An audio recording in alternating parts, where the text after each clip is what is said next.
मैं एक उपाय बताता हूं कि कभी आप संशय में पड़ जाओ तो ठाकुर जी के आगे पर्ची डाला करो।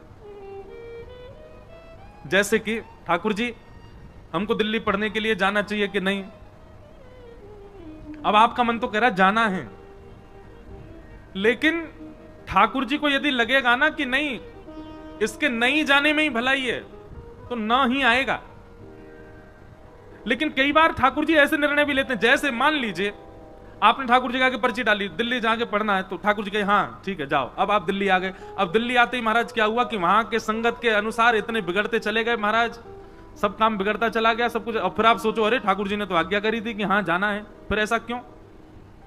निश्चित ही भविष्य में आप कई बार ठाकुर जी ऐसे निर्णय भी लेंगे कि उन निर्णयों में आपको ठोकर लगे, ठोकर से आपको पता चले कि नहीं आगे मुझे ऐसा करना है, तो जबरदस्ती ठाकुर जी ऐसा निर्णय लेके देंगे जिसमें आपको जबरदस्ती गिरना ही पड़े। कई बार अनुभव किया मैंने। हम कुछ पूछते हैं लाल जी से, अपने लाल जी के आगे पर्ची डालते हैं, तो लाल जी जो देते हैं ना, तो अब तो मैं जानने लगा हूं, अब तो मैं समझ गया हूं कि जो आएगा इसका मतलब यह है जो तू चाहता है वो नहीं मिलेगा, जो तेरे लिए जरूरी है वो मिलेगा। इसलिए ठाकुर जी के सामने जब कुछ संशय रखो तो उसमें यह मत सोचना कि आपको जो चाहिए ठाकुर जी वो देंगे, आपके लिए जो जरूरी है वही ठाकुर जी बताएंगे।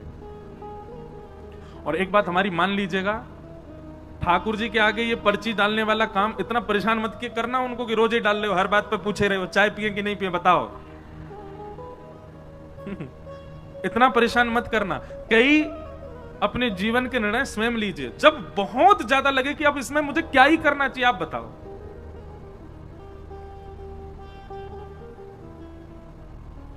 जैसे हम अभी गुरु दीक्षा नहीं देते, एक बार पर्ची मैंने मन रखा था कि जन्माष्टमी पर लाल जी से पूछेंगे, तो अचानक मेरे मन में आया कि आज जाके ठाकुर जी से पूछूं बताओ हम गुरु दीक्षा देंगे। बहुत सारे लोग आते हैं कि दें। अब कभी कभी मन में कई एक तो मुझे ऐसे मिले वो कह रहे वो आप चाहते नहीं हो कि हम भक्ति मार्ग में आगे बढ़े इसलिए हमको दे नहीं रहे हो। मैंने भैया ऐसे मत कहो, कुछ भाव है इसलिए नहीं दे रहा। तो ठाकुर जी से हम पूछने गए, तो जैसे ठाकुर जी के आगे पर्ची डाली उठाई तो उसमें आ गया नहीं अभी मत दो। हमने जाके अपने पिताजी को बताई, पिताजी ठाकुर जी अभी मना कर रहे हैं दीक्षा देवे की। पिताजी ने समय देखा, बोले 2 बज रहे हैं लाला दोपहर के, और ठाकुर जी के गैया चरावे को समय है, ठाकुर जी अपनी गैयान को हाँक रहे हैं, तू पर्ची डाल के उनको परेशान कर रहा हो। तो गुस्सा में कहिए नहीं ले जा। बोले जब ठाकुर जी बिल्कुल बैठे हो आराम कर रहे हो कोई काम नहीं हो, लाल जी लीला में ही रहते हैं ना, आपको देखने में लग रहे हैं कि वो सिंहासन पर लीला चल रही है ठाकुर जी की। इस समय ठाकुर जी गैया चरा के लौट रहे होंगे, अब कितने बज गए 6 बज गए, आ गए, अब फल पा रहे होंगे। और फल पा करके फिर यशोदा मैया पहुंचेगी ठाकुर जी के हाथ पामन को पहुंच के फिर आरती करेगी, अरे मेरो लाला आएगो गैया चरा के आयो। फिर ठाकुर जी सब बताएंगे आज मैया वो गैया ने ऐसी लात मारी मेरे तो यहाँ लग गई, माँ गयो मैया वहां ऐसे बनचर जीव मिले, सब मैया से बतियामेंगे, फिर मैया को बताएंगे आज कहा पावे को मैंने, फिर पावे बैठेंगे। ऐसे ठाकुर जी की लीला तो चलती रहती है, कभी विश्राम नहीं होती। मेरे आपके लिए हमें ऐसा लगता है कि ठाकुर जी जड़वत हमारे सामने बैठे हैं, पर यही प्रेम स्वरूप यदि आपके चित्त में आ जाए तो आप जब देखोगे तब लगेगा कोई लीला चल रही है। इस समय ठाकुर जी किसी लीला में, हमारे पिताजी बोले कि लीला में ठाकुर जी अभी गैया चरावे गए तू पर्ची डाल लो है। बोले जब ठाकुर जी अनवसर में हो कोई काम ना कर रहे हो तब डाली हो। तो पर्ची डालने का कोई भी बात पूछने का सबसे बढ़िया समय रात्रि में जब ठाकुर जी शयन में जा रहे हो, तब ठाकुर जी को भोग लगावेगा तब पर्ची डालो। और इतना समय प्रदान करो लाल जी सुबह जब मंगला होगी ना तब हम पर्ची उठाएंगे। रात भर में आपको जो चाहिए इसकी जिद मत करना भगवान से, हाँ ही दे दियो या से काम करने को नहीं, मेरे लिए जो उपयोगी आप बताना। और फिर ठाकुर जी जो दे दें उत्तर उस पर इतना विश्वास कर लेना, इतना विश्वास कर लेना। आज हम सही बता रहे हैं, हमने अपने जीवन में ज्यादा नहीं 5 या 6 बार ही ठाकुर जी से पूछा होगा, पर कई निर्णय ऐसे थे जिसमें मन व्यथित हुआ कि नहीं ये तो ठाकुर जी आपको ऐसे नहीं कहना था, ये तो इसमें भलाई होती, ठाकुर जी आपने मना कर दिया। पर जब ठाकुर जी की बात को माना गया तो फिर उसका प्रतिफल मीठा ही मिला।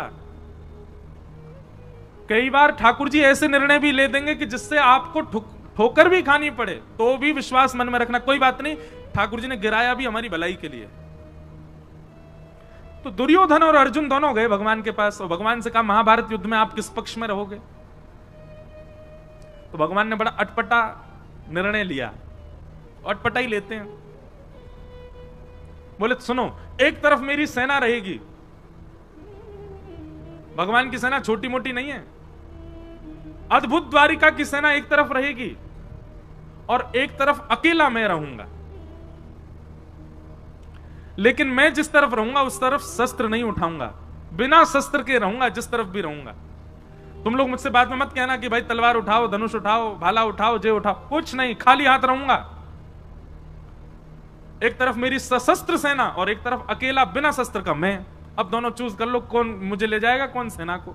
तो निश्चित है मैं और आप भी अगर दुर्योधन की तरफ होते तो हम भी भगवान को ठुकरा देते।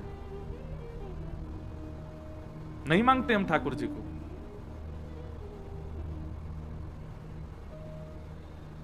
दुर्योधन ने कहा, वो ऐसा है ना ठाकुर जी, आपका प्रेम थोड़ा पांडवों से ज्यादा ही है कुछ, आप तो पांडवों के पास ही जाओ, सेना मैं ले जाता हूं। भगवान बोले ले जाओ। सेना लेकर के दुर्योधन चला गया, अर्जुन सामने अकेला बैठा है।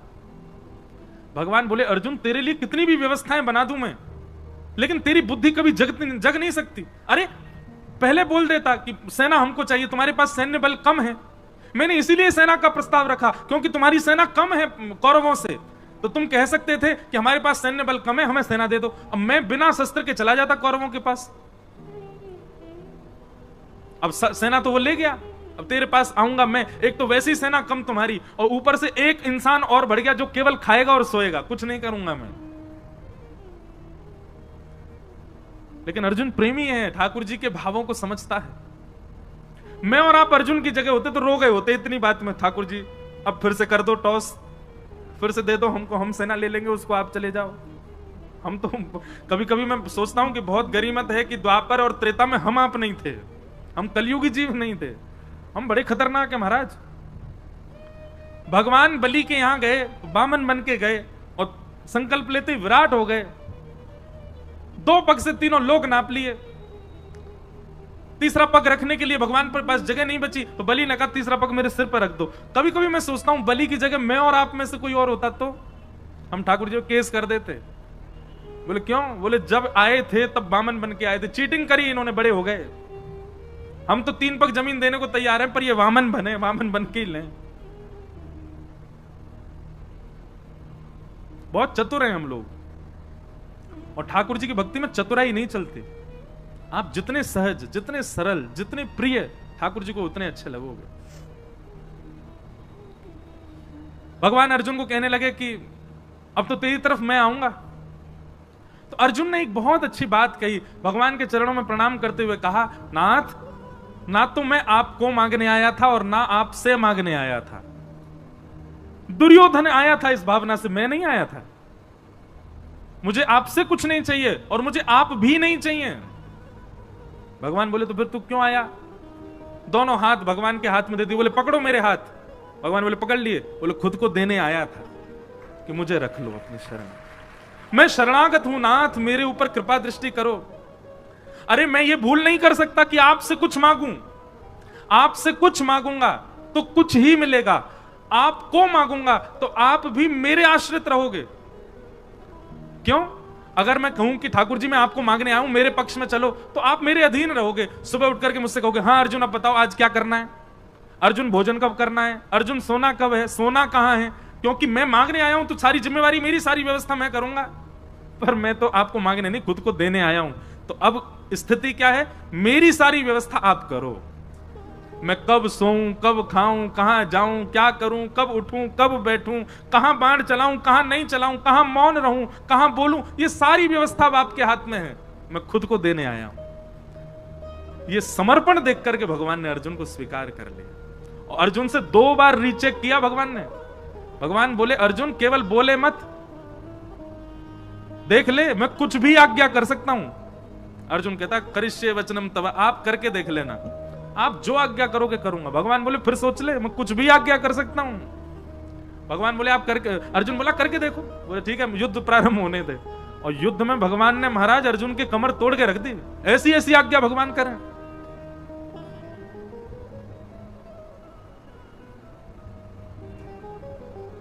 लेकिन हर आज्ञा को स्वीकार किया अर्जुन ने, इसलिए भगवान ने अर्जुन को स्वीकार किया। क्यों? क्योंकि बाकी सब तो ठाकुर जी से मांग रहे हैं, ठाकुर जी को मांग रहे हैं, पर अर्जुन ने तो खुद को ठाकुर जी को दिया, खुद को अर्पित किया, समर्पण किया।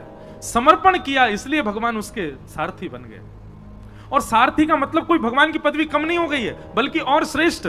हम सबको अपना सारथी ठाकुर जी को। सारथी मतलब कौन? जो राह दिखावे, जो लेकर के चले, कहां जाना है, कहां मुड़ना है, कहां बैठना है, कहां चलना है, ये सारथी ही तो कर सकता है। सारथी के अधीन होता है पीछे बैठा व्यक्ति। हर व्यक्ति अपना सारथी श्री कृष्ण को बनावे। जहां ले चलोगे वहीं मैं चलूंगा, जहां नाथ रख दोगे वहीं मैं। ये जीवन समर्पित चरण में तुम्हारे, तुम ही मेरे सर्वस्व, तुम ही प्राण प्यारे। तुम्हें छोड़कर नाथ किससे कहूंगा, जहां ले चलोगे वहीं मैं चलूंगा। हम लोग ऐसे नहीं जी सकते। हम लोग तो बड़े खतरनाक है महाराज। सुख संपत्ति घर आवे, कष्ट मिटे तन का, ओम जय जगदीश हरे। और अंत में गाते गाते वो, तेरा तुझको अर्पण क्या लागे मेरा, ओम जय जगदीश हरे। मेरा क्या है नाथ, सब आपका ही तो है। भगवान कहेंगे लाओ चलो वापस करो हमको, ये घर, ये दुकान, ये गाड़ी सब मेरी है, लाओ सब द्वारिकाधीश को अर्पित करके आओ। अरे ठाकुर जी, वो तो आरती में लिखा इसलिए गा रहे थे हम, ऐसे थोड़ी कि आपको सब ले ही लेना है। अर्जुन जैसा समर्पण नहीं है हमारे पास। अर्जुन जैसा समर्पण लाओ। भगवान ने एक बार कह दिया तो ना, हां तो हां। ऐसा समर्पण था अर्जुन का, इसलिए भगवान ने अर्जुन को स्वीकार किया। कोई समर्पित हो अर्जुन के भांति। और एक बात मैं कथा में कहा करता हूं, भैया अगर आपकी इस कथा को सुनकर के मन में आ गया हो कि हम भी अर्जुन की तरह समर्पित होंगे, तो पहले ही ध्यान रखना, कस करके सीट बेल्ट बांध लेना अपने जीवन रूपी हवाई जहाज में। क्योंकि जैसे ही आप ये निर्णय लोगे कि अब जो ठाकुर जी जो कहेंगे हम वही करेंगे, ठाकुर जी जो देंगे वही पाएंगे, ठाकुर जी जो चाहेंगे वही होगा, तो फिर बहुत ऊंची विमान की ऊंचाई होगी, रोलर कोस्टर जीवन बन जाएगा। कब ऊपर, कब नीचे, कब यहां, कब वहां, कब हमारा झकझोर के फेंक देंगे ठाकुर जी। लेकिन कभी छोड़ेंगे नहीं। एक बार यदि कोई समर्पित हो गया तो निश्चित है ठाकुर जी उसके साथ खेलेंगे बहुत, पर उसका हाथ छोड़ नहीं सकते।